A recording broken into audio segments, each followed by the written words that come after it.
what we've done so far is go from the real number set. We've got our natural numbers, whole numbers, integers, rational, and irrational numbers.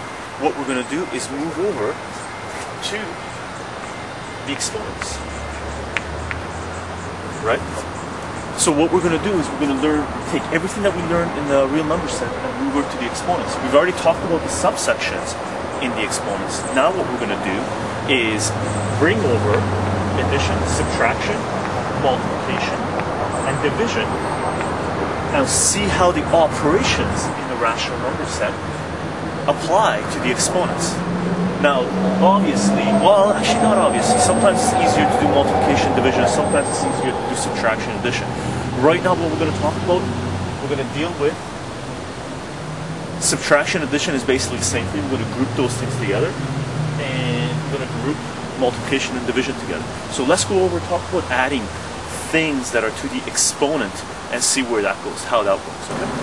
When you're adding stuff that are to the exponents, addition and subtraction basically are sort of a universal rule where you can only add and subtract like things. So a box can only add or subtract from a box, okay? A box plus or subtract a triangle is going to be a box plus or adding and subtracting a triangle, okay? So you can only add or subtract like terms. So if you have something, let's say, can we go down here? Yeah, we can go down here. If you have a to the power of 2 plus a to the power of 3, you can't add those because they're not completely identical. When you're adding and subtracting, the base has to be the same and the exponent has to be the same. Okay. So it's irrelevant if both of these have the same exponent. If their bases are not the same, you can't add them. Over here, we have two things that have the same base but different exponents. Okay? And you can't add these things. So that would be equivalent to wanting to add a square and a square, but their exponents are different. So this would be a square and this would be a triangle. You can't add those, okay? So keep this in mind. We're going to do a few examples. Fairly straightforward. Plus a. Okay. A plus a.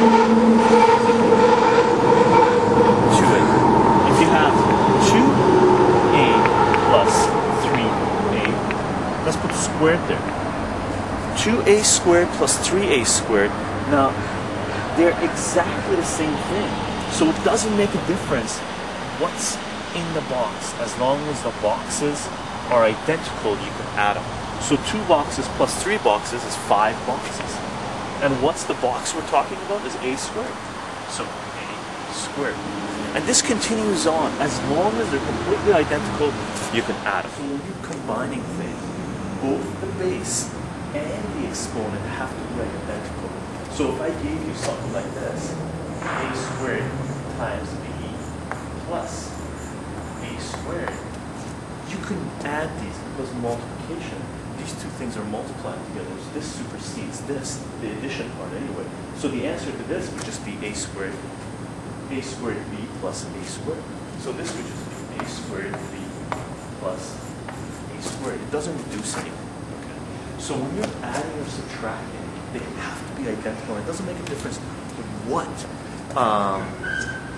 they are. They could be extremely complicated. For example, if you had a squared b w over z, let's make two of these guys, plus 5a squared b w over z, then the answer to this would just be 2 plus 5, whatever this thing is, because they're identical.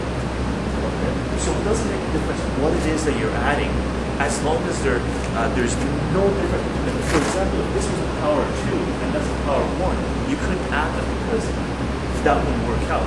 Right now, the way it stands, the answer to this would be 7 is no important. 7 a squared b w over z. If there's any difference between them, you cannot add and subtract them. So for example, if you had again, you had 3 minus 8 w squared.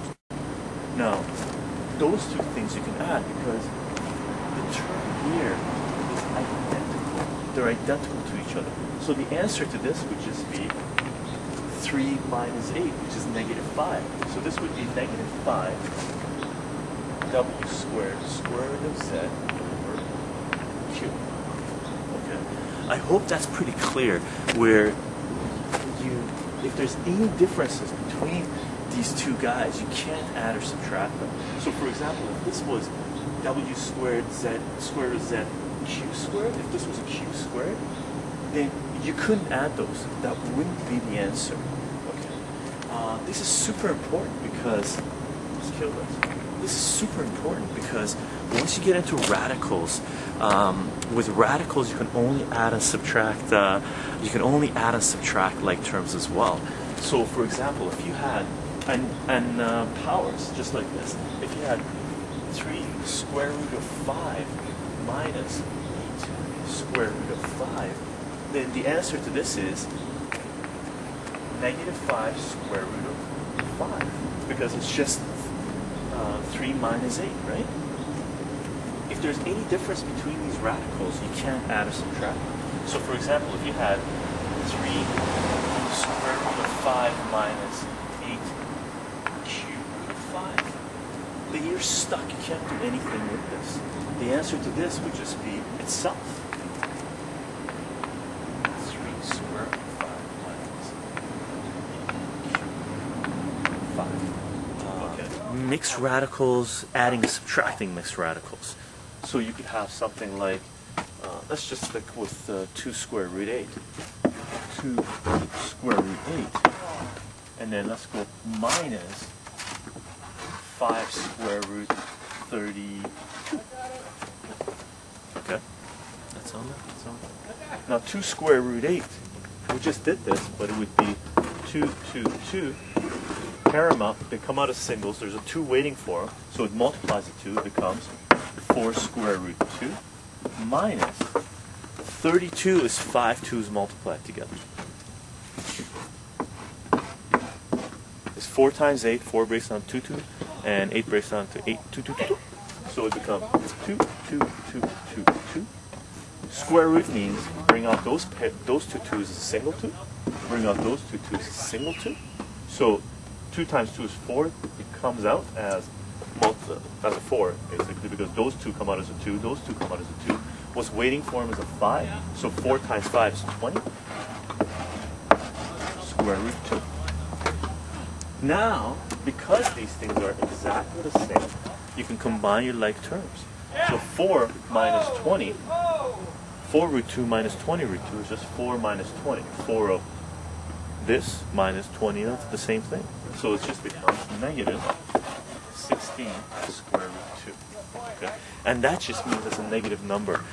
This is not a negative in the exponent where you flip the whole thing. This is just a negative number. Okay? Don't get confused. I'm going to say it again. Don't get confused between what's in the base and what's in the exponent. Okay? This is just a negative number. And that would be the answer to that. Because when you get radicals like that, you have to break them down so they're identical radicals for you to be able to combine them. Otherwise, you can't combine them.